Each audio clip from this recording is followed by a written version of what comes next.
everybody. Happy holidays. Guess what? We're talking baseball. I know I'm a lousy singer, so don't worry. I'm not going to go out there and destroy your ear at all. But we're talking baseball with Trent Clark. Trent, glad to have you. Hey everybody, good to be here.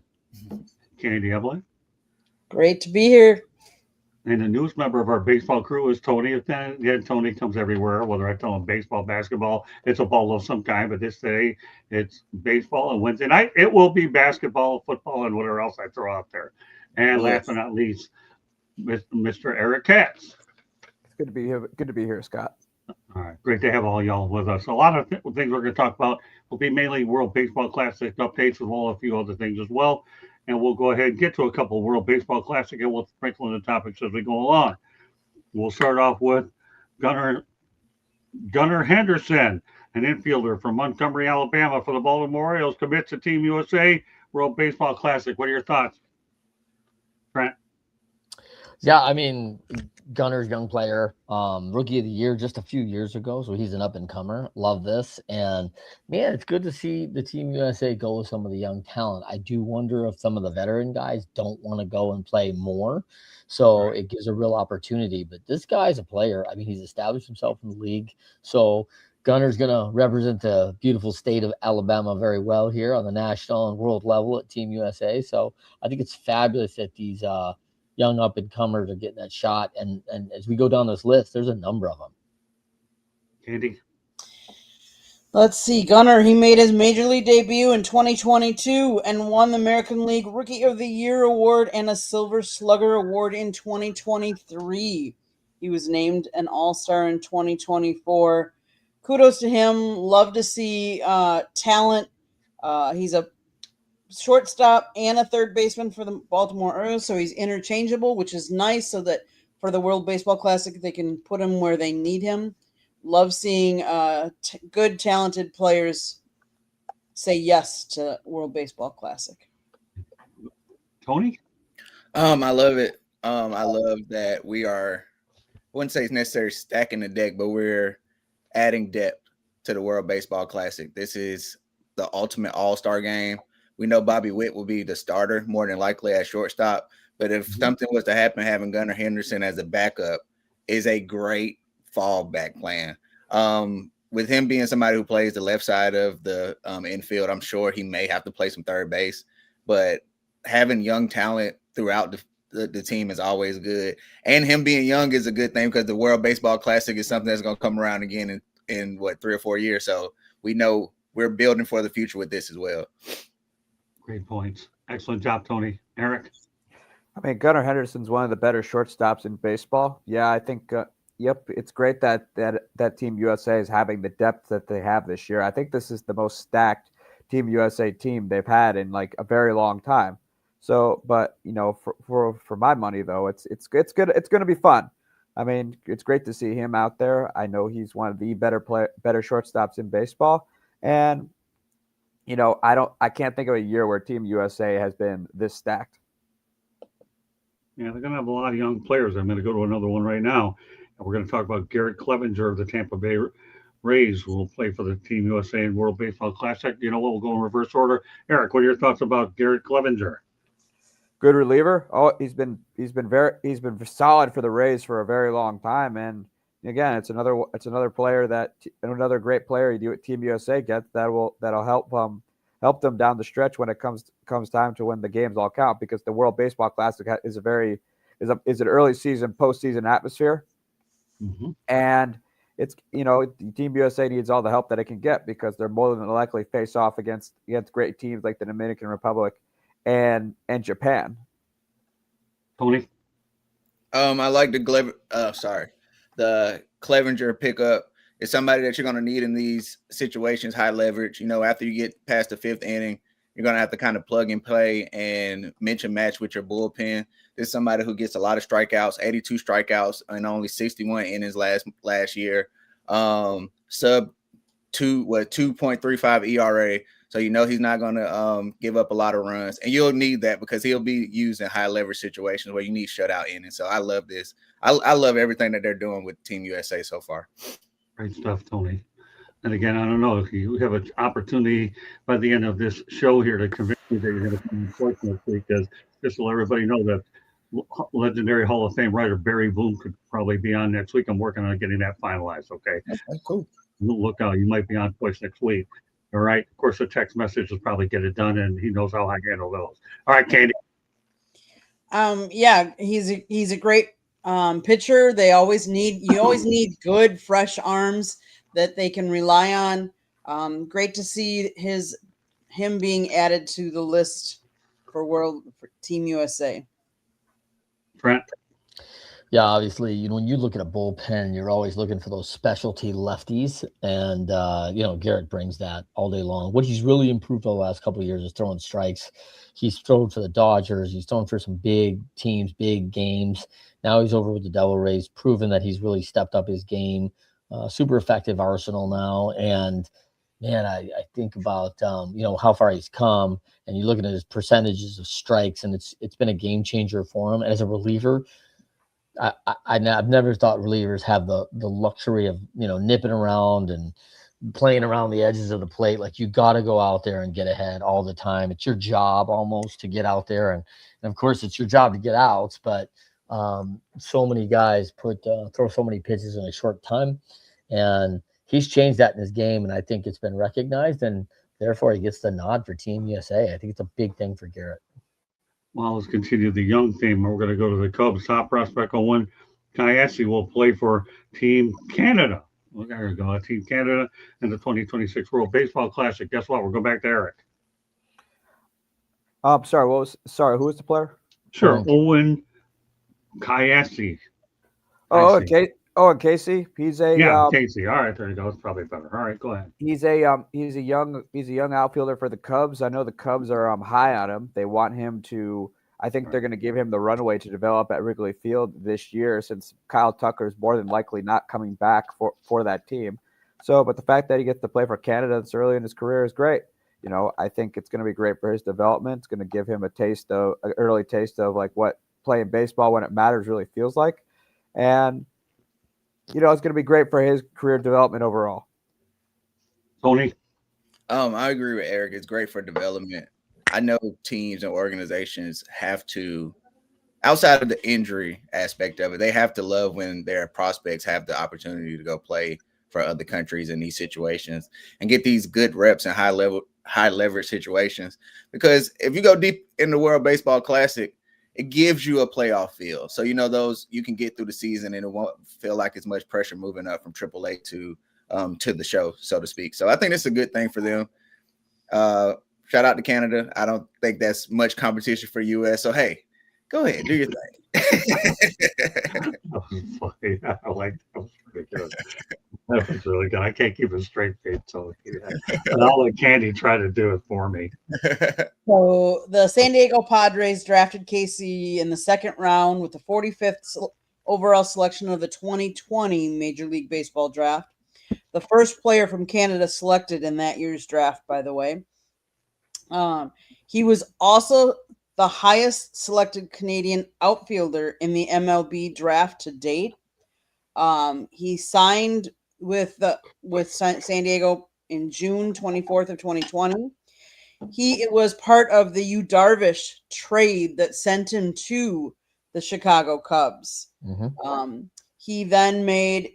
He was promoted to the major leagues on August 14th. He made his major league debut against the Toronto Blue Jays.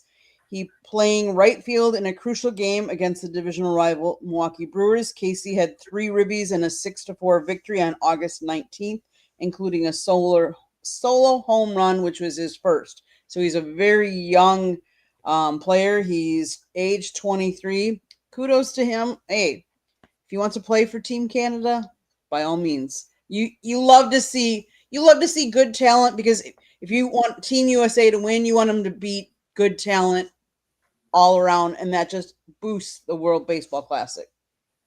Right. Yeah, Owen reminds me a little bit of a young Eric Burns. Remember Burnsy from the Oakland A's? He's got the wild hair, the red hair flying in the back, and Owen's got some skills, man. I mean, highest outfielder ever chosen out of Canada. We had a young man in the Angels organization named Jeff Guile. He was a great ball player. Did very well at AAA. hard competitor, played for Team Canada for years. And really, Owen got his draft status by playing in the junior national team for Canada, and people saw him and was like, hey, this kid can absolutely play. So, I love the idea, as we all do, when the whole world comes together, chance to showcase your talents, and you find some good talent out there that's not in our country, which is fun. And, blessing to Owen, man, that's a pretty special deal. And I think, like the Olympics or any of these international deals, if you get to go back and represent your country, that's a pretty good gig, right? Daniel Smith isn't too crazy about the World Baseball Classic. He says it's dumb and nobody cares. I don't know, Daniel.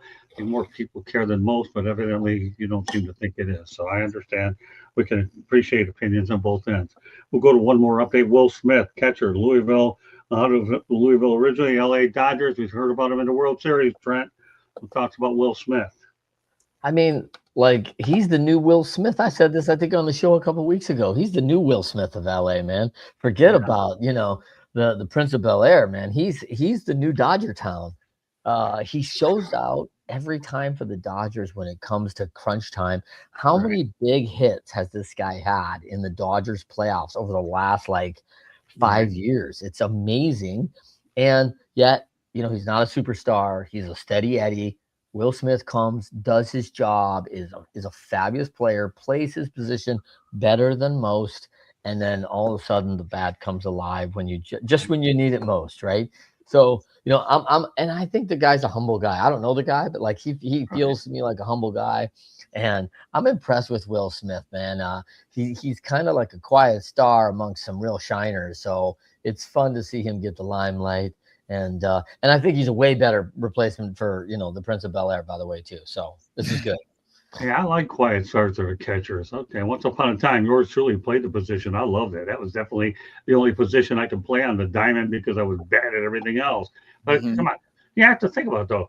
You play the game of catcher. They make great managers, number one, because obviously they see the whole field and they're in every play, which is why I love the position. And number two, I get to mess around with the umpire, get to talk to my pitcher, and get to be Sigmund Freud and mess around with the umpire. I mean, the hitter, that's a beautiful position. And of course, I took all our foul balls and beatings and politicians tell lies. So maybe not quite that bad, but it was bad. And my dad owned a sporting goods store many years ago, so you can rest assured that any equipment that I needed that pertained to things below the waistline, in other words, you drink out of one, but you also have to wear one of a different kind. Okay, I always had access to those too. And I'll let everybody guess there. Candy, what are your thoughts about Will Smith?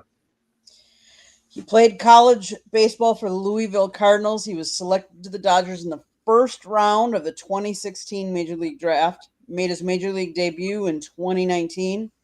He's a three-time All-Star. Won the World Series for the Dodgers in 2020, 24, and 2025, securing the latter championship with an 11th inning home run in Game 7. We're going to be stacked at catcher because Cal Raleigh and him are both going to be playing for us. So those are two really good catchers in the game right now, which is great because that's what they need. They can call good games with the pitchers that we're going to have, and so I'm looking forward to it. Exciting. Cal Raleigh. Come on, Candy. Cal Raleigh. Doing it. Raleigh. Okay. Raleigh. She calls Jonathan, Dunedin. That's her. I like the way she bodges that name up. Anyway, she'll be going there during the spring. All right, go ahead, Tony. I love this. And I might go as far as to say, depending on the matchup, he may start over Kyle Riley. Amen. Really? He was one of the leaders. I'm trying to pull it up now. I thought he did lead, but he was one of the leaders in National League in batting average. He was in contention for the batting title up until probably the last couple weeks of the season. And one thing I know, strikeouts don't do well in big games. Okay. Like home run hitters, they normally don't. You gotta get contact. And Will Smith is just as good behind the plate, and he makes a lot more contact than Kyle Riley. I do like the fact that we probably have the best two catchers in the MLB on our side. So it's no real loss depending on who starts. But I do like the option that we have, and it goes back to USA just being deep and having depth at the position. So you have wiggle room. You can make those decisions, and I like that. Yeah, I like the way you say there's no real loss or drop off. That's a good point. You know, you Yeah. have two good catchers. You never know. I mean, let's face it, they take a beating. And remember, everybody's trying to get back in shape. And That not like too. you're talking, you know, you think about it, okay. You're, we're talking February and March. So you guys are trying to get their legs back as well. So you better have a couple quality backstops. Can't turn it over there. Yep. I mean, Will Smith. I mean, good offensive catcher. I mean, he's been great for the Dodgers for a number of years. He's very consistent. You know, he's about a 20, 24 homer guy consistently every year up until this past season. You know, I know against the Brewers in the NLCS, he caused all sorts of damage, and it's good to have a guy like that on the roster. He consistently makes contact. He's shown that he's been pretty good at defense in his career. I mean, he had arguably the biggest out in the history of the Los Angeles Dodgers when his spike got a hold of the edge of home plate and was able to get the force out, which ultimately helped the Dodgers win the World Series. And so, you know, it's good to have him on Team USA. Okay, one more World Baseball Classic update. We're going to Milwaukee to get this one. Bryce Terang, Milwaukee Brewers infielder from Corona, California, commits to Team USA for the 2026 Baseball Classic. You know what, Eric? You're from there. Well, you can lead off with Bryce. I mean, best second baseman in baseball right now. I mean, he found some power last year by hitting a career high 18 home runs, and he broke out offensively in a huge way last year. And I think he's going to be someone that Team USA can depend on, especially with the glove, because, you know, up the middle, you know, no one better defensively. He's a Gold Glove, Platinum Glove winner, and so like it's great for Team USA. Tony? I love it. Like Eric said, one of the, or if not the best defensive second baseman. Runs are definitely going to be at a premium, and defending and saving runs are going to be at a premium at this level. I know this is the last World Baseball topic, so I feel comfortable saying this. It is cool to have most of the infield set up. We need a first baseman, guys. Who is going to play first base? Someone has to go over there. But I like that we're getting depth at second base. I like that we're getting quality players. We're not just getting the AAA guys that have been there before, you know, leading up to this. I like that the stars are coming out to play. But shout out to Terang. He's pretty good. Candy?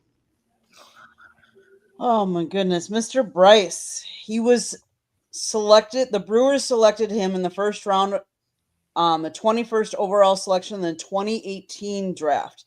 He made his major league debut in 2023 and won a Golden Glove Award and the Platinum Glove Award in 2024.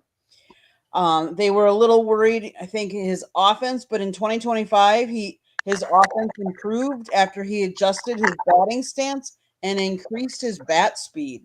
So he's working on that. He earned National Player of the Month for August. First Brewer player to receive that award since Christian Yelich back in 2018. Kudos to him, because, you know, he's worked at his craft and he's improving, and that shows, and that's great. I mean, he's also a young talent. He's 26, so I think we have a lot of depth and a lot of, like Tony said, a lot of good infielders on that team USA. Sounds like to me there's a lot of youth on this team. Who's left to talk about this? I got him. Yeah, Terang is. Go ahead. You know, I knew Candy would be excited about a Brewer, you know, entering that team, so that's exciting. And I mean, it's funny. I don't hear a lot about this guy. I mean, I'm obviously been centered over at the American League a long time, but you know, you got Yelich, you got a couple of the big arms, you got the young rookie arm. When people talk about the Brewers, this is another guy that is not the everyday. But yet the Milwaukee audience, the Milwaukee fan base know this guy, love this guy. What he has proven in his first 3 years in the majors is that he is an absolute defensive stalwart. Obviously, you know, going with the Gold Glove, like that is no joke for a second baseman. There are always good players in that position on defense.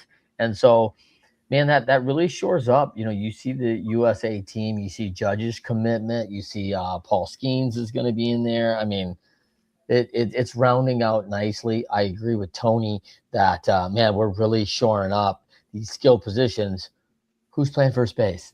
You know, I think there's some big questions there. And Alonso, where are you? Yeah. When are they going to go for the veteran Pete Alonso, the new Oriole. I mean, there's a lot there there's a lot of choices there, which is probably part of the challenge, but it's going to be interesting. And, and I know Pat Murphy up there loves defense up in Milwaukee, always been a defensive guy. So, that's great for Terang. It's great for the Milwaukee Brewers fans also to have a guy in with that team. I like that. The more teams are represented, I think the more eyes are going to be on this. So I like that too. Hey, by the way, I'll tell you where Pete Alonso is a couple of topics from now. Just, also breaking news in the NFL, Phillip Rivers will start for the Indianapolis Colts. Just found that out. Even though it's a baseball show, I don't mind a little bit of baseball. Phillip Rivers? Phillip Rivers will start for the Indianapolis Colts. My goodness, I'll tell you, the fountain of youth better hit this guy. I was going to say, is he 47? How old's Phillip Rivers? Oh, come on, he's 44. Don't give him 3 extra years. I haven't heard that name in a while. 5 years. 5 years. Now you have. All right. One more baseball topic. Go to a station break. We continue on. Just throw that curveball in there since baseball's about curveball. And we put Phillip Rivers in there. All right. Well, guess what? The Texas Rangers have a new manager, one that I'm all too familiar with. And they actually hired Skip Schumacher as their manager. He gets a 4-year contract. I work with Skip with the Miami Marlins. Pretty good manager. Obviously, the Marlins didn't have a lot to work with in terms of payroll, and they dismantled that thing, but with Kim Ng, obviously. But, Eric, what are your thoughts about the hire for Skip Schumacher as the manager of the Texas Rangers? I like the hire. It didn't surprise me that he went there as a special assistant because he knew that he probably knew that Bruce Bochy wasn't long for the position. And so, Skip wanted to be I knew Skip would have another opportunity being manager of the year. I think he just, instead of just jumping right back into it, he wanted to wait and see, what the options were. And quite a few teams replaced managers this year. And I think the Rangers are a good job. They're kind of retooling a little bit. They traded Marcus Semien, but they got Brandon Nimmo, and they also let Adolis Garcia go. So he's probably going to be working with a bit of a younger team, though. But if it's a nice mix of veterans and young players, the Rangers might have a chance to bounce back and potentially snag a wild card spot. Very good, Tony. If I know Skip Schumacher is going to be okay, and I know he's okay as a coach, a manager in baseball terms, because he did well in Miami and they got rid of him. They get rid of all their good assets. Tony. Keep it up. And he learned under somebody, future Hall of Famer Bruce Bochy. Look, man, it's hard managing baseball. Winning that award is a tough job to do. I think he'll be fine. I think he was weighing his options. You don't want to just jump into another situation that might not be successful. I think being a manager is more or also about fit, opposed to just getting a job. And I think he found somewhere that's a good fit for him. He's been in the organization long enough to know that this is a good place to put roots down. He's somewhere where Texas they don't mind spending money here and there if it's going to get you a winner. So that's also a good thing, that he's going to have something that he didn't have in Miami, so to speak. So I'm interested to see how he does. I think he'll be fine in the AL West. Candy? So 45 years old. He former outfielder and second baseman. He played for the St. Louis Cardinals from 2005 to 12. Went and played for the Dodgers in 2013 and the Reds 14 and 15. Then he after that he is coached for the Padres and the Cardinals, and then he managed the Miami Marlins 2023 and 2024. Kind of an unusual, Miami doesn't, and he took over from Don Mattingly. So let's face it, he was, following in such baseball football behind the all-inclusive Don Mattingly. The owner of the Marlins does not put the money into, and didn't put the money into, to really back him, to really give him players to really help him. And therefore, he left the 2024 season a little early to a family emergency, but then announced that they announced that he would not be returning in 2025.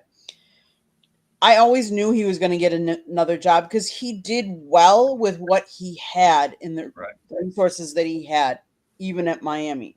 Becoming National League Manager of the Year is no small joke. especially for a town that doesn't spend the money and give them the resources. So he was hired November 5th of 2024 by the Rangers to serve as a senior advisor by the president of baseball operations, Chris Young. And then, yes, now he's hired on October 5th, 2025 as the manager. Good luck to him. Well, I'll say one thing: Marlins managers do get recycled. They really do. Everybody knows what they're up against. They're buying from the dollar stores what they're doing. So these guys are going to end up graduating to the $5 store. All you have to do is look at Joe Girardi. He only lasted 1 year. How did that work out in New York? So that worked out pretty good. So yeah, I think Skip will do well second act, and yeah, Tex will spend a little bit of money. And by the way, a melancholy, happy rest in peace to Tom Hicks, the former owner of the Texas Rangers, who passed away at the age of 79. So I just thought I'd mention that while we're talking. Eric, did you have something you want to add before we turn it over to? I was going to say, like, Skip Schumacher wasn't let go by the Marlins. He left on his own. What he did was he shortened his contract, took out all the options, and made the 2024 season his final year in Miami. That was completely done by choice. Now, what we're seeing with managers and front office executives is they're not just viewing these head jobs as just one of 30. What they're doing is they're really weighing out the situation. Is this going to be good?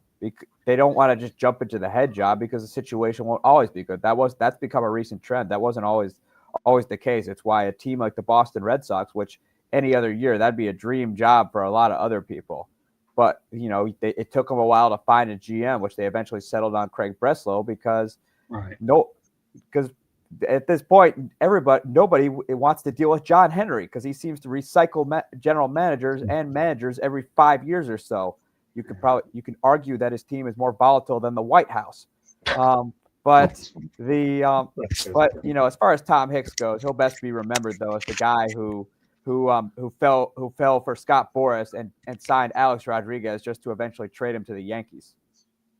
That's funny. Good, great stuff, Eric. All right, Trent. For me, I think, Kathy brings up a great point. Very strategic in his thinking. He's with the Marlins. He's doing his best. He wraps things up in the 2023 campaign. And our 24th campaign, clearly with some intent. He's been close to Bochy for a long time. So I'm sure there was a very strategic play with that front office, with the Rangers, that, hey, this was going to be the plan from the go over for 2025, be a key guy, get to know the culture, and do it from kind of behind the scenes and not be the guy out front who's got to deal with everything in the media and everything while it's all going on. So I think it's a good move on the Rangers plan. I mean, God bless to, Hicks and his family. You hate to see that in a long-time owner. As a guy at 79, 2 years ago, listen, he hit the ultimate, right? He won the World Series. This is what you really come and do these things for. So great that he experienced that. So that's amazing. And obviously Bochy, who's got some experience between Giants, Rangers, and then of course Padres. And so with a lot of playoff baseball, Skip's had a really good level of mentorship there. And, I saw the Rangers play last year, saw them in the Yankee series, and, they've got a lot of foundation there to compete. And to Eric's point, they are willing to spend money. So they're going to go get a couple strategic guys. They lost their big stud this year. He got hurt in August, their pitcher, one of their big dudes. And, I watched him go lights out in the Yankees, and, Judge was out, but I think he 4-hit him and looked great, so when you get that kind of talent you can build off guys like that all day long. And I think Skip's got a nice future ahead of him. And with the relatively new ballpark in Texas, I mean, that thing has got, the fans in Dallas are excited about the team. They're kind of edging. And, until the pitcher went down in August, they were, they were 2-3 games out of the wild card. They're right there. And the wheels kind of fell off for, August, September. But, I think Skip's positioned to get them back there and be a playoff team next year. So he should be coming out of the gate in 2026. And the Rangers should be hitting on all cylinders, at least prospective champions here in a league and a division and a playoff team. It'll be an interesting team to watch. One more topic, go to a station break after that. Jacob Berry, a draft choice from came in here back in Miami, sixth actually overall. Candy and I had a chance to talk to him in 2022 overall. Actually hit a walk-off blast in the AAA championship game. Obviously, the Jacksonville Jumbo Shrimp were a part of that 8-7 thriller and RBI single earlier in the game.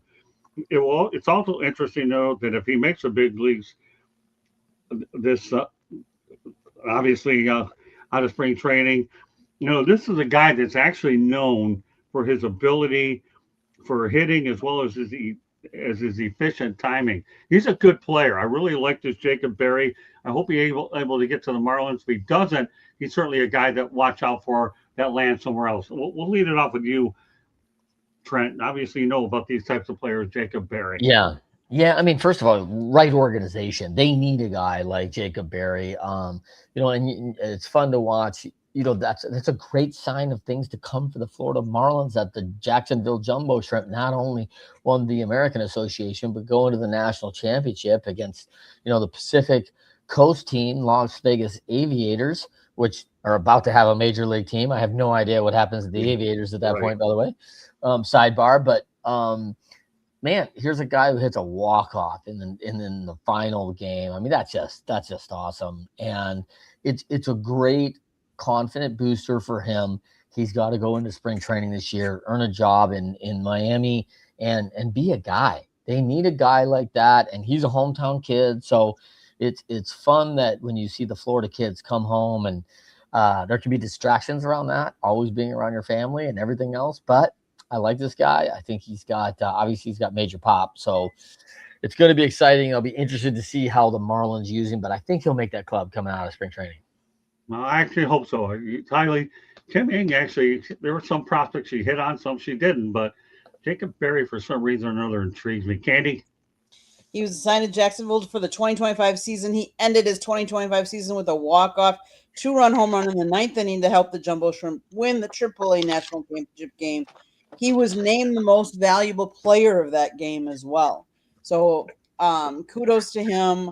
Hopefully we'll see better things. He's moved throughout the minor leagues. He was in Pensacola. He was actually in Beloit for a little while, and then now Jacksonville.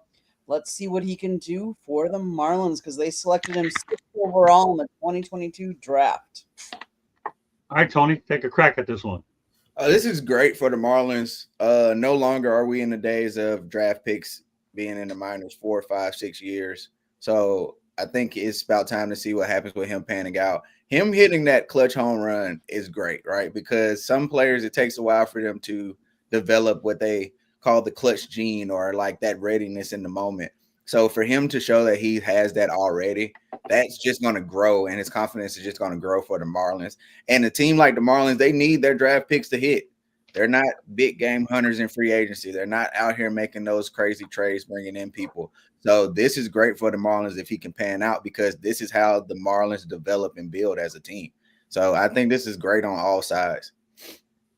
Eric? I think it's great for the Marlins. I think what minor league baseball has become now is they're focused on developing skills. They're not just wanting you to just go out there and put up numbers. I think they're more focused on developing skills, never mind bag average, home runs, RBI. I think once you develop that certain skill is when they move you up. There's pros and cons to it, but I think Jacob Berry, the Marlins need a star, and I think Jacob Berry will be that guy next year. Okay, time to go to a station break. Candy? South Florida Tribune Publishing Company published a book, Lessons from the Microphone, Tuning into the Enduring Wisdom of Visionary Leaders. It is written by our host, Scott, the Motor City Madmouth Morganroth. Talks about his 40-plus years in the media business and how media has changed over that 40 years. If anybody knows somebody that wants to get into the business, whether it be the writing side or the broadcasting side, this is a great book for them to read. Why not a gift idea? Go get it today. It's available on Amazon, Barnes & Noble, Kindle, Apple, and Google Books. There's also a link on our website, www.southfloridatribune.com, where there is a plethora of great content, so go check it out. If you like to listen to podcasts, you can find us wherever you get your podcast. If you want to advertise or sponsor a show or be a guest on a show, email us at southfloridatribune@gmail.com. Last but not least, if you see the red subscribe button in that lower right-hand corner, that means you have not yet subscribed to our YouTube channel. What are you waiting for? Just do so. Click it, like us, share us, and then turn on your notifications so you're notified every time we go live. Monday nights, baseball night. Tuesday nights, football. Wednesday nights, sports exchange. You never know what Scott's got up his bag of tricks. Thursday night, come on over to the country club, as Scott affectionately calls it, my show, the Fire Up. And then Saturday mornings, baseball and football lately. Enjoy. Back to you, All right. Scott. Guess what? We have some breaking news. New York Mets reached an agreement with infielder Jorge Polanco on a 2-year contract with $40 million. Sources told ESPN's Jeff Passan. Polanco is expected to primarily play first base and DH for the Mets. Passan adds. All right, Eric, what you got? I mean, Polanco had a bounce back year last year with the Seattle Mariners. He was a big part of their postseason run.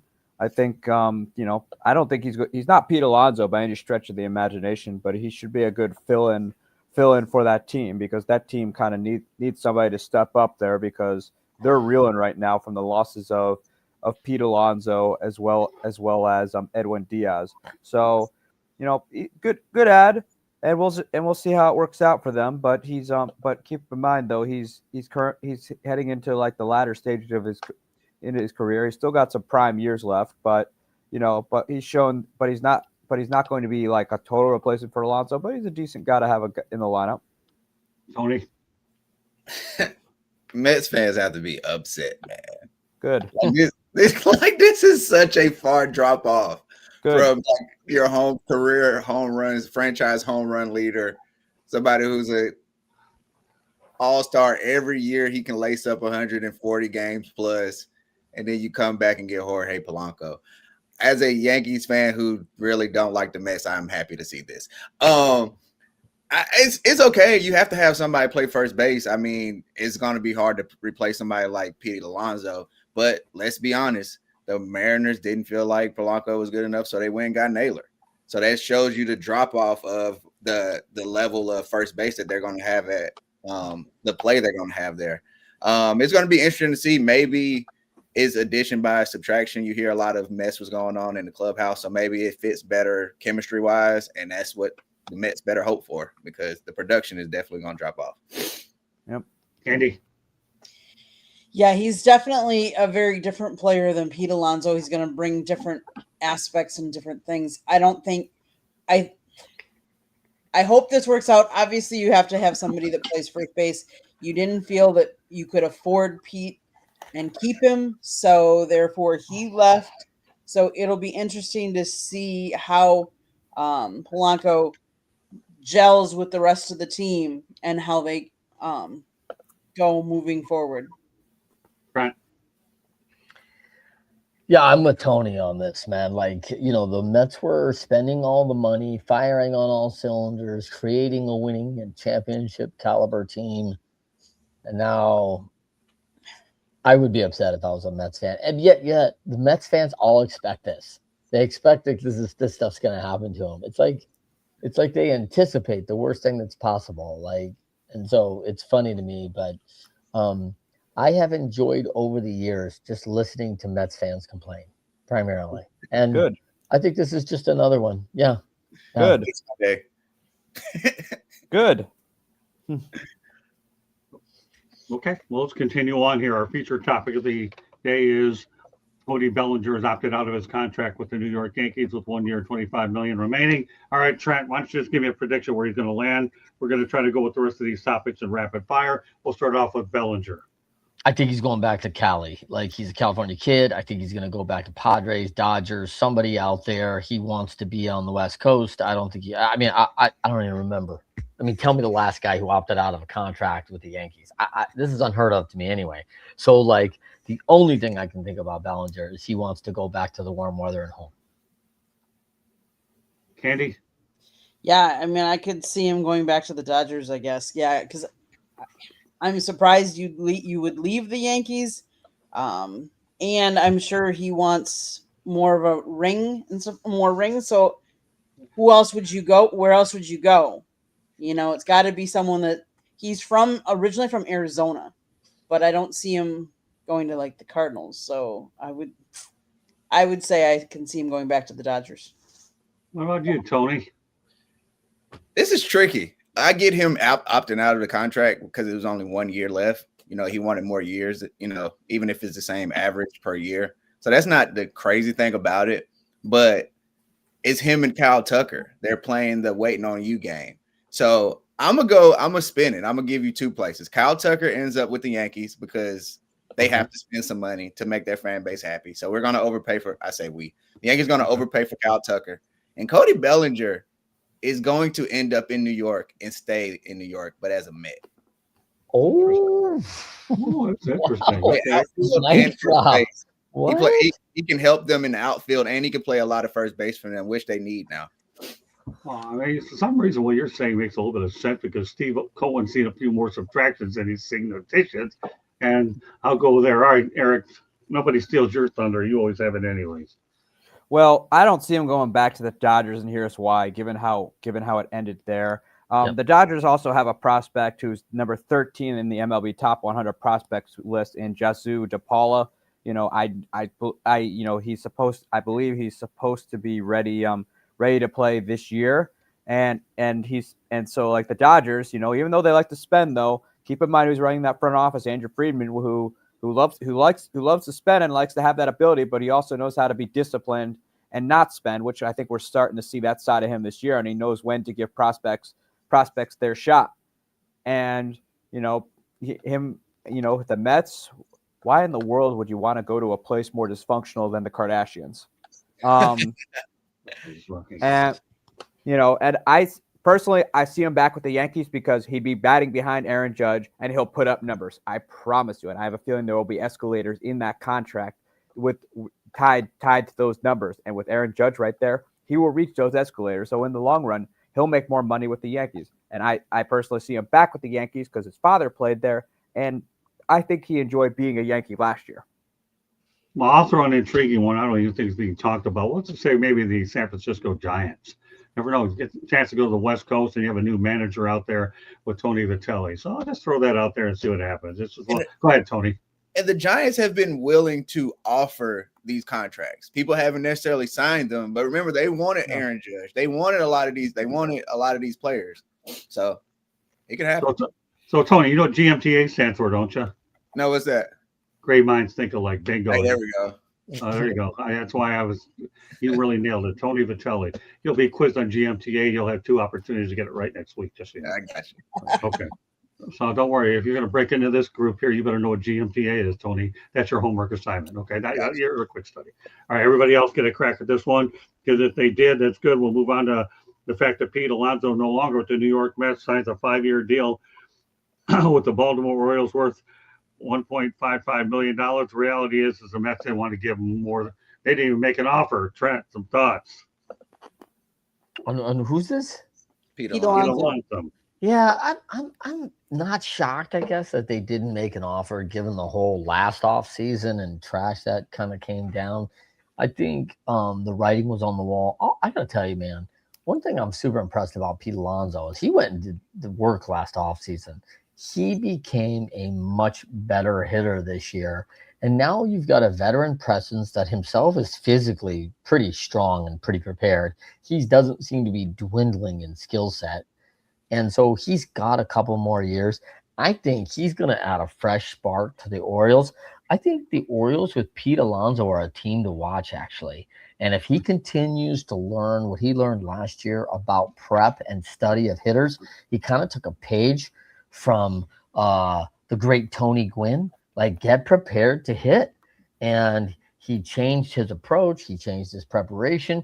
And that stuff starts bleeding in on the young players. And we just talked about Gunnar and some of the other Oriole young players they have.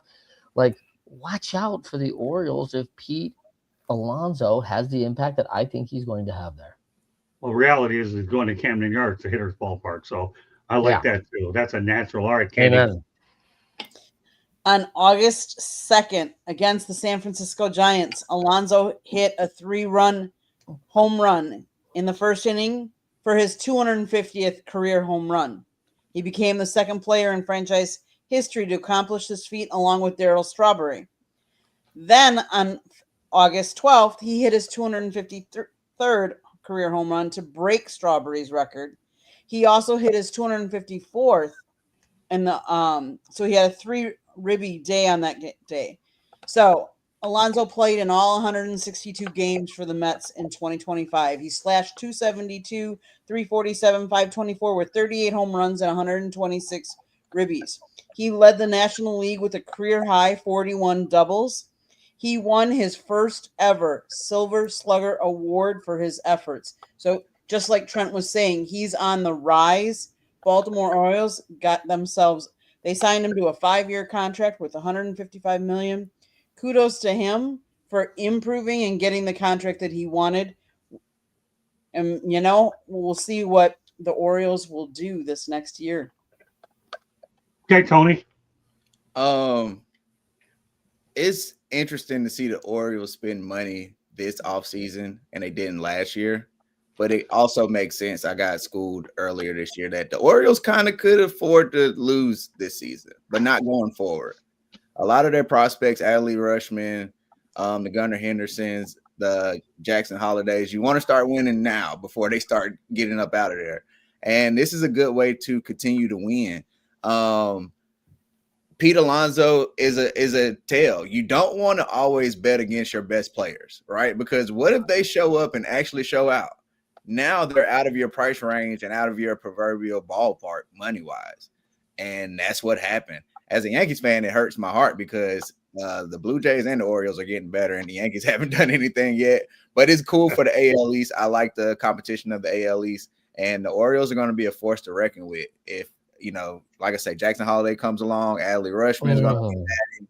Gunnar Henderson is going to be batting well. And then you got Pete Alonso cleaning that stuff up. That's going to be a long lineup to deal with for sure.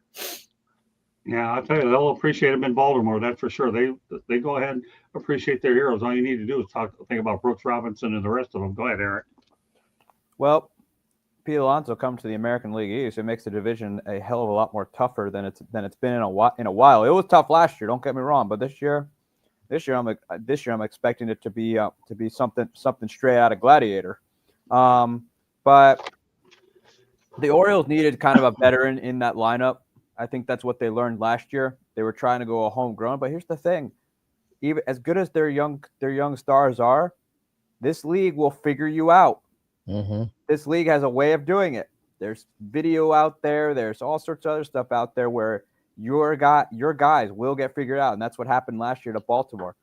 I think I think it's no surprise that Pete Alonso left the Mets, given the offseason fiasco that he created, that he and the Mets created last year, and I got on him good about that over multiple articles I wrote about him and the New York Mets as well.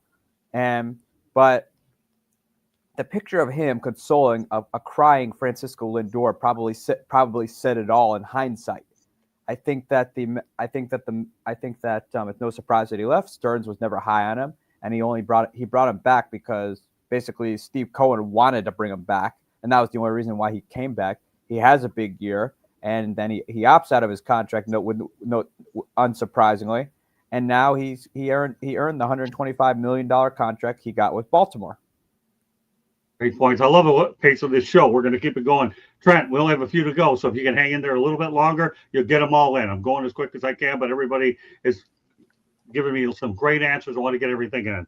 All right, with that said, left-handed pitcher Steve Matz is on the move as he agrees to a multi-year deal with the Tampa Bay Rays. Trent. Yeah, I mean, another lefty. Matzy he's a bit of a journeyman, but I think the Rays got something solid here. I mean, this is another guy. You tap that in with Kleber. With Kleber, what was the other guy? Garrett Clevenger. Thank you. With Garrett, I mean, man, that shores them up in some arms. I mean, you've got to think of the whole thing. Per Katsy, what he just said, 3 minutes ago.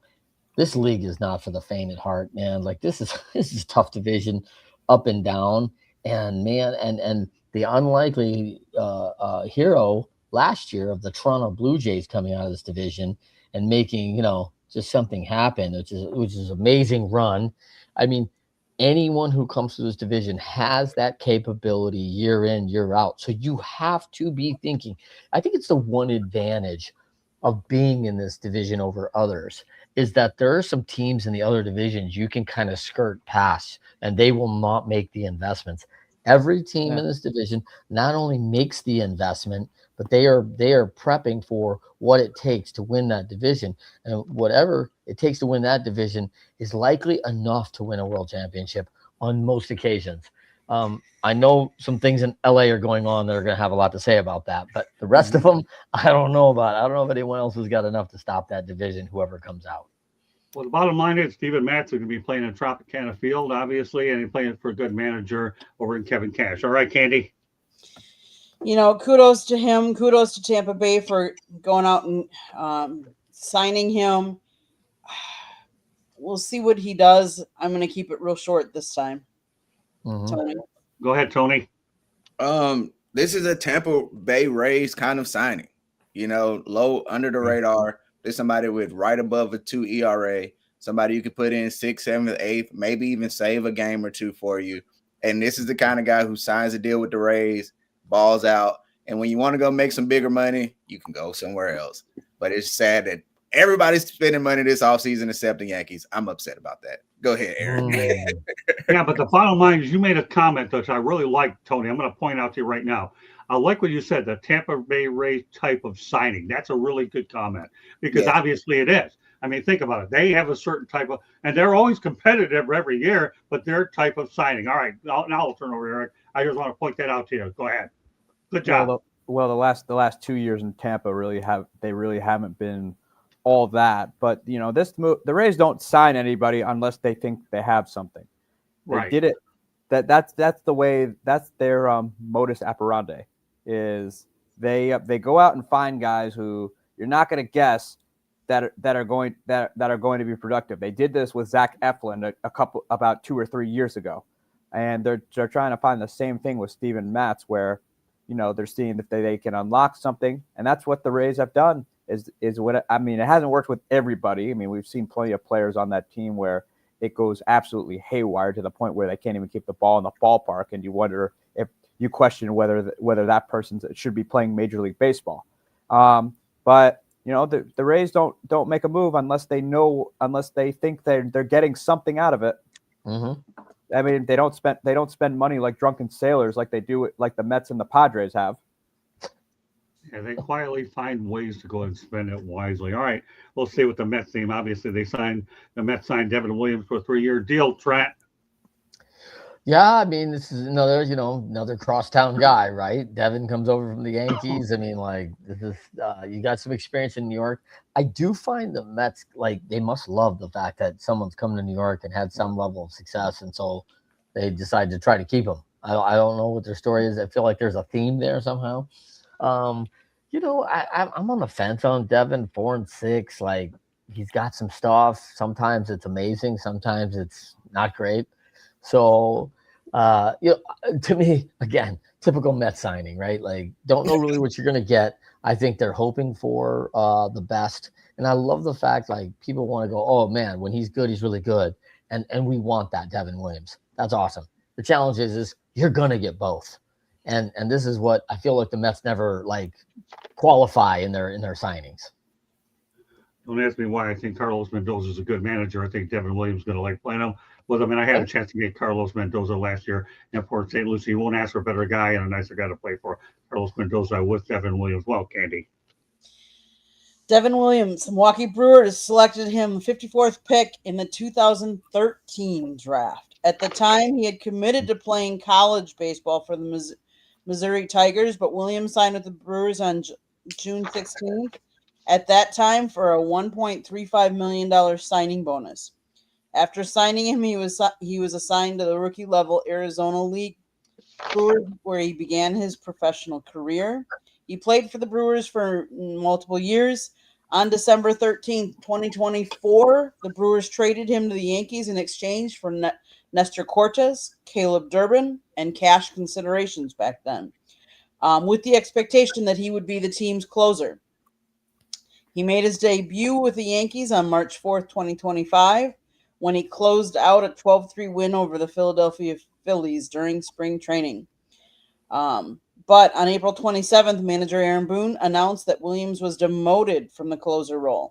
With him showing improvement and Luke Weaver getting injured, Williams was in early June reinstated as the closer. In 67 appearances for New York, he logged a 4.79 ERA with 90 strikeouts, 18 saves over 62 innings.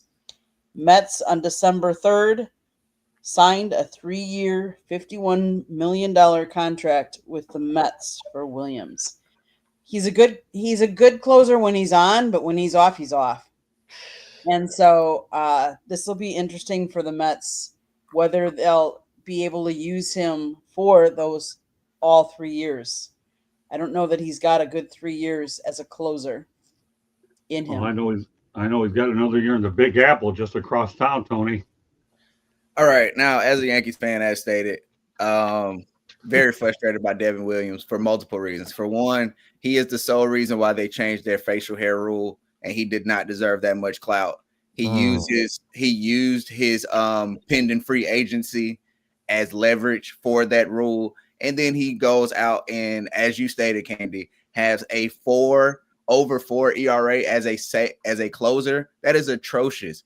You can't come out here making those kind of demands and stinking it up, Devin Williams, and you did. It's going to be interesting to see what happens with him in the Mets. Like you said, Trent, this is a typical Mets signing. They're the guy who you got to watch your girl around because they're always trying to steal your girl. And that's what they've been doing with the Yankees. They did it with Clay Holmes last year. Juan Soto, that's another thing. He was kind of a hired gun for us. But it's going to be interesting to see. Devin Williams, people didn't realize he lost like 3 miles an hour on his fastball last year. And people were sitting on the changeup because they knew he couldn't get by with his fastball. So if he can't crank up that velocity, it's going to be a long summer in New York, especially when they're used to Edwin Diaz closing stuff down and you're going to be blowing saves. So it's going to be interesting to see how this works in New York for them. All right, Eric, that may be a tough one to follow with him, but I know you'll do it. Well, for some reason, the Mets have always operated like this, both under the Wilpons and under Steve Cohen. They apparently have a thing for being Eskimo brothers with the Yankees. When I saw this, I laughed because number one, Devin I don't think the guy can handle New York. I don't. You saw him you just have to watch his press conferences. He just did not like being there. It's just like, in Milwaukee's a little different, but because Milwaukee, you don't nearly have the media presence you have there. And that part, right. I think it's part of the reason why Devin Williams had the success that he had in Milwaukee. But New York's a different animal. These fans are literally breathing down your neck, and you think it's going to be it's not going to be much better in Queens. The only thing that might be different, though, is that organization is such a mess that you'll wish you were playing for the Yankees and their pressure and all. Because the Yankees are a little more buttoned up than that disgusting mess that across the city, where now all of a sudden they think they're all that. But I got news for you, Mets fans. You aren't. You're that kid who peaked in high school who thought they could have been a professional athlete. Well, how forgiving. Ryan Braun would never have made it in Big Apple. He should be thankful he was in, obviously, Milwaukee. All right, 2 more topics pertaining to the Brewers. Great segue, by the way, Eric. The Milwaukee Brewers signed former Detroit Tigers outfielder Akil Baddoo. Trent, Akil Baddoo is going to be playing over, I call it Miller Park, and I'm leaving it at that. That's my final stuff. Akil Baddoo. We've seen some of the former recycled Tigers do pretty well. We'll see if Akil Baddoo will be the latest one. Yeah, he struggled to kind of crack that lineup. And, they were young on that outfield. He had every chance to kind of make his way in Detroit, and it never worked. I hope that maybe he just needs a little, new scene, new geography there in Milwaukee. And maybe that'll turn for Akil. I think he missed a really big opportunity to be an everyday guy in Detroit. So, a lot of guys, when you get traded, released, any of that. Like it feels like a new breath of fresh air. It feels like a new opportunity, and maybe this is good. And I see that worked out a lot, both for the organization and the player. They have a new level of focus. They have a new level of intensity and prioritization on things. And of course, Milwaukee does have a need, which is why they went and got him in the first place. So it's the moon and the stars are aligning for Akil to go out and get his job. He's got to go out and take it. If he doesn't do it this one, I don't think we'll hear his name again. Candy? I agree with you, Trent. Candy, I want you to go ahead and mention real quick, though, who was the other guy that was recycled in Detroit that ended up doing well in Milwaukee? I'm drawing a blank on this one. Oh, I'm Eric. Do you know I'm drawing a blank too, because I know like you guys took Fielder from us, so that was the other way. Him. We go back and forth. All right, we'll go ahead with your original thought. Eric will probably come up with it. Avisail Garcia?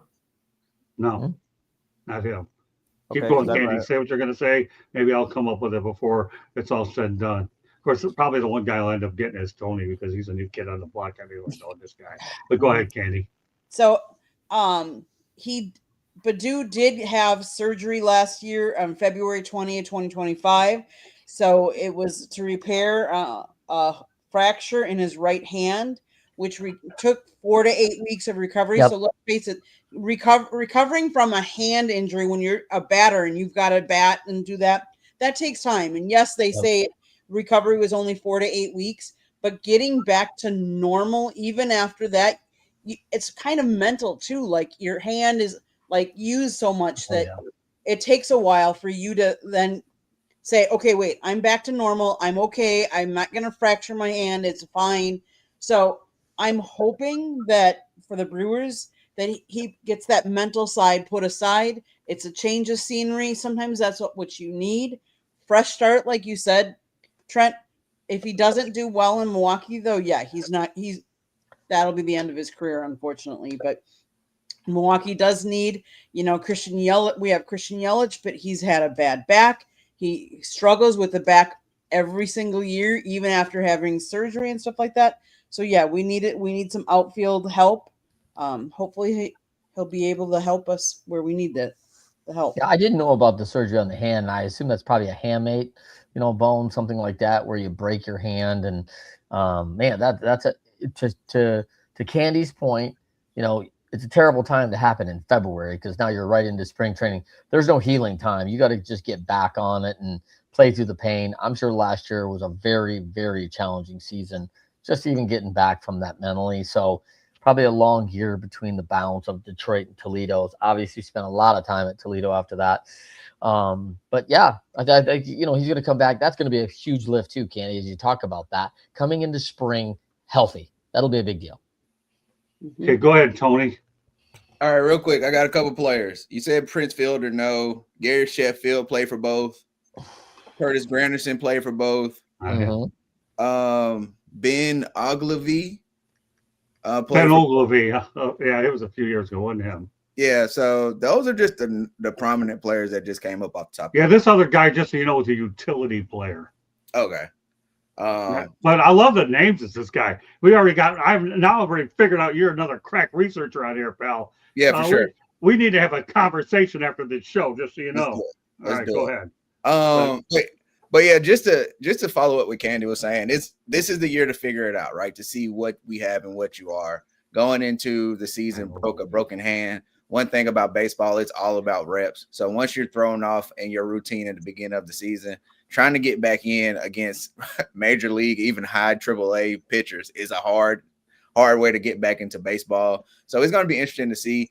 The position is there for the taking, right? You've been traded, fresh start. If you want the job, go out there and earn it. He has the potential to do it. I think he'll do so. I think he'll do well for you guys.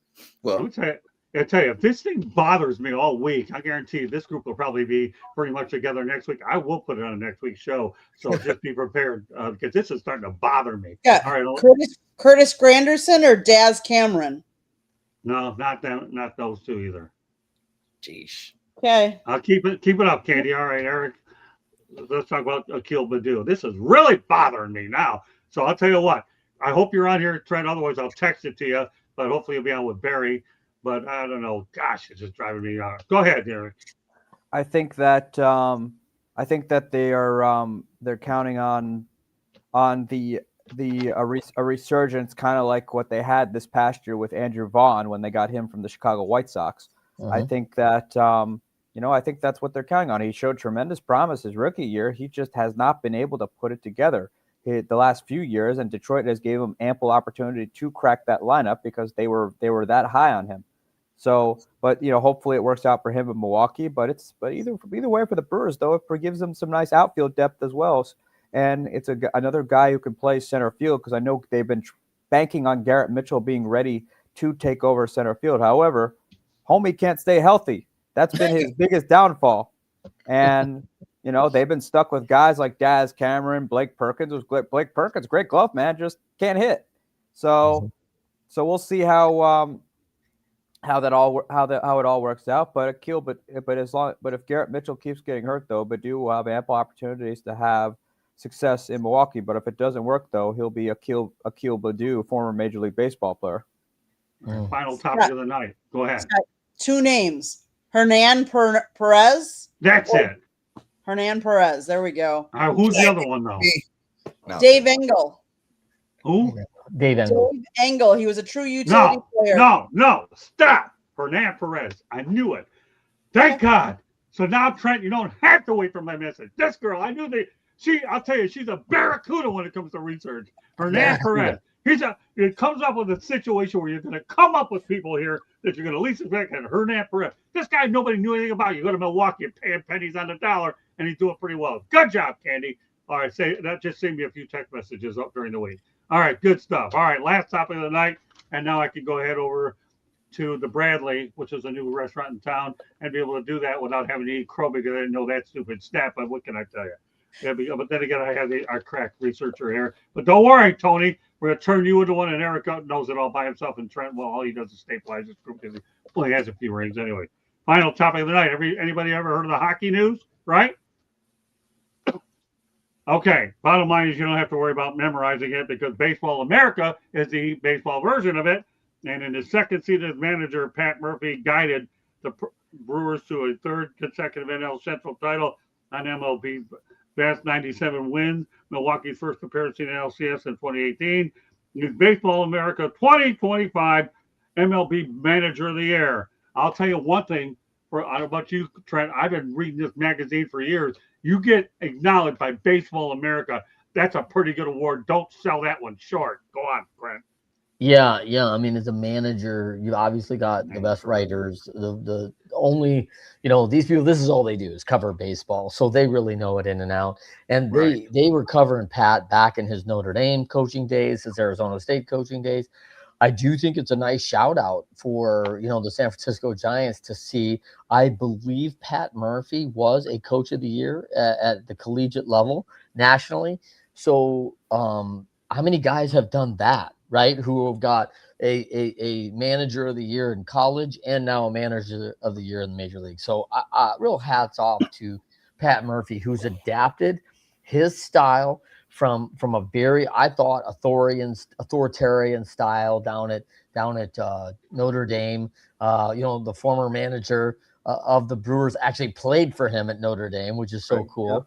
Yeah. And then left, and I'm sure that's why he brought him in, by the way. And then as he left into his higher day in Cubbyville, that hasn't proved higher than him at all. Pat got the last laugh on that as the Brewers continue to win. Good. It's a real shout out to Pat Murphy and what he's done as a manager, coach. He has clear influence. He's listened to his team members. He's listened to his staff. He has adapted at every level of this game, and it's a pretty impressive award for a guy. It really is. Katie? So I was reading a little bit of an article, and let me read it to you guys. Pat Murphy calls the shots on the field for the Brewers, but to hear one of his players tell it, he's also positively affecting lives. I've grown tremendously playing under the man for the last 2 seasons, says Jake Bowers, a 6-year MLB veteran. Not only as a player, but as a man. He's changed my perspective on life a little bit. I feel like he's made me a better husband, made me a better father. That's something I'll never be able to repay, but I appreciate everything he's done for me. So not only does Pat Murphy do it on the field, but he's helping he's a leader of men. Like we talk about a leader on the baseball team, but he's a leader of men. He's teaching them to be better men, be better husbands, fathers, better people in the society. So for him to get this award, it warms my heart, to be honest with you, to hear this. And there was a lot of people in Milwaukee, because let's face it, I grew up in Milwaukee. I have been a fan of Milwaukee for years.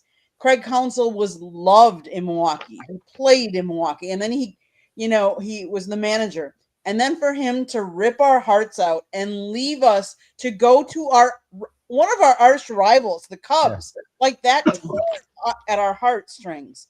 But for Pat Murphy to walk in there and to follow up and to have the success he's had at such a great level in such a short time warms my heart back full. So Okay. I'm just grateful. Okay, Candy, repeat after me. Baseball America. That is the article that I took this from. I said repeat after me. Baseball America. Baseball America. Bingo. Don't say anymore. I know where you get your stuff.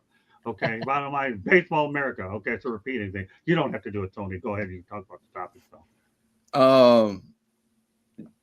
I'm not gonna say he had to win, but I did a pre-show before the season started, and the only person I know who was picking the Brewers to win the NL Central was my cousin and co-host, and I thought that was far-fetched. I'm not gonna lie, and he brought them to have the best record in the National League. That's nothing to sneeze at. A National League that still has the Dodgers, a National League that still had a good Padres team. You know, it was so many teams you could think about that probably would have been better. And that just shows his skill as a manager. And what Candy read shows that it is deeper than just, I guess you want to say X's and O's in baseball, but you know what I mean? It's deeper than the play on the field. You have to connect with these people. Just how we were talking about the Mets, they have all that talent, but they have all that trouble in the clubhouse and is bleeding out onto the field. He is somebody who is a leader of men and can rally his guys together. And it shows on the field with them because they might not have the best talent, but they're going to play hard. And that's going to win you a lot of games. And that comes from managing and coaching. Eric, your final word on this one. I mean, Pat Murphy, though, keep in mind, though, he managed in the minor leagues, too. And he actually spent time in the San Diego Padres dugout, even as an interim manager for 42 games, I believe. So he's had time to refine himself there before he took over the job. So it's not like we're shooting somebody like Tony Vitelli out of a cannon into a major league clubhouse, which, but you know, Pat Murphy deserves the award. I mean, there's the Brewers since Craig Counsell decided to Benedict Arnold his way down I-94 to Chicago. He's been great for the Brewers. The Brewers haven't missed a beat. Actually, you can probably argue the Brewers have been better without Craig Counsell. And, as much as Craig is well liked around here, he's from Milwaukee, played Milwaukee and then later on managed Milwaukee. It's been, I'd say, since Pat Murphy has taken over, the Brewers have been a better baseball team with him than they ever have under Craig Counsell, because they've won the division the last 3 years in a row. I mean, for a team like that, that's an accomplishment. Folks, for a lot of you people who haven't seen Tony, get used to this guy. And I mean, really get used to them, because he's his first time he's actually worked with this group, and he seems to be blending in well. He blends in well, but I want to give him a shot on baseball. He's done well, and now he has a date with Barry Bloom. What should I get him on next week? And Tony, all I can tell you better learn a lot about old time baseball. But you'll have those topics in advance, but you won't have the ones on Wednesday because nobody gets them Wednesday. All right. With that said, that does conclude this edition of Talking Baseball. But we're not done talking baseball, because we're going to talk to Trent Clark. He's going to let everybody know how to get a hold of him and talk about his book, right, Trent? You are going to do that, right? Yeah, for sure. You can reach me. I am Trent Clark, 3-time World Series coach.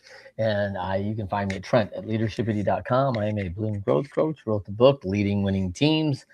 Email me, Trent@leadershipity.com. You want to know anything about growing, developing, coaching, get a one-on-one, and I'll send you a free copy of that book. Great stuff. And Trent's been with me for a long, long time. I'll tell you one thing, Tony, when people come to me, they're loyal and they stay around because we try to do our best to treat them right. Trent's been around with me a long time. And I'll tell you one thing, can't have enough great friends in this business. Of course, one of the guys that's learned from me from the beginning, his name is Eric Katz, otherwise known as Katsy. All right, put it out there, Eric. You can follow me on my Twitter at Sports Team News, and you can check out my blog at bellyupsports.com, where I'm writing about all things Milwaukee Brewers.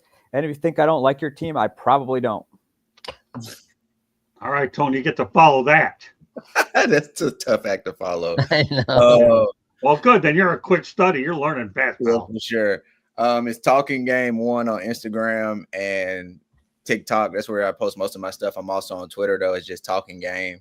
Yeah, and I do my weekly podcast on Wednesdays, Talking Game. Other days, depending on if I have guests or anybody else on. But yeah, every Wednesday y'all can check me out at Talking Game. All right, Candy, one last station break. Special shout out to Trent Clark. I know it's a little bit longer than normal, but the flow was going so well. We appreciate him hanging in for a few minutes because now we got it all in. Thanks so much, Trent. We appreciate you extending a few minutes longer. All right, Candy, take us to the finish line. South Florida Tribune Publishing Company published a book, Lessons from the Microphone, Tuning into the Enduring Wisdom of Visionary Leaders. It is written by our host, Scott, the Motor City Mad Mouth Morganroth. Talks about his 40-plus years in the industry and how it has evolved and changed. Old school media versus new school media.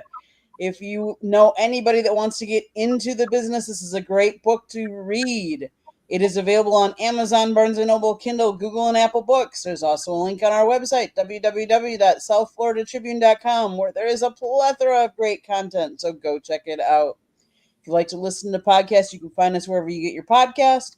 If you want to advertise or sponsor a show or be a guest on a show, email us at southfloridatribune@gmail.com.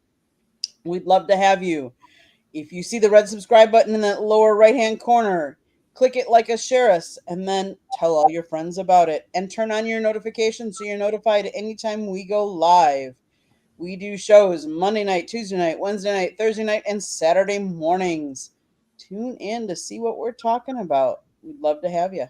And we love all the comments, so keep comments coming. Thanks, Anthony, for resharing the stream. We appreciate that. For sure. Yeah, on X, I'll tell you one thing. X Twitter, they're coming a really big live.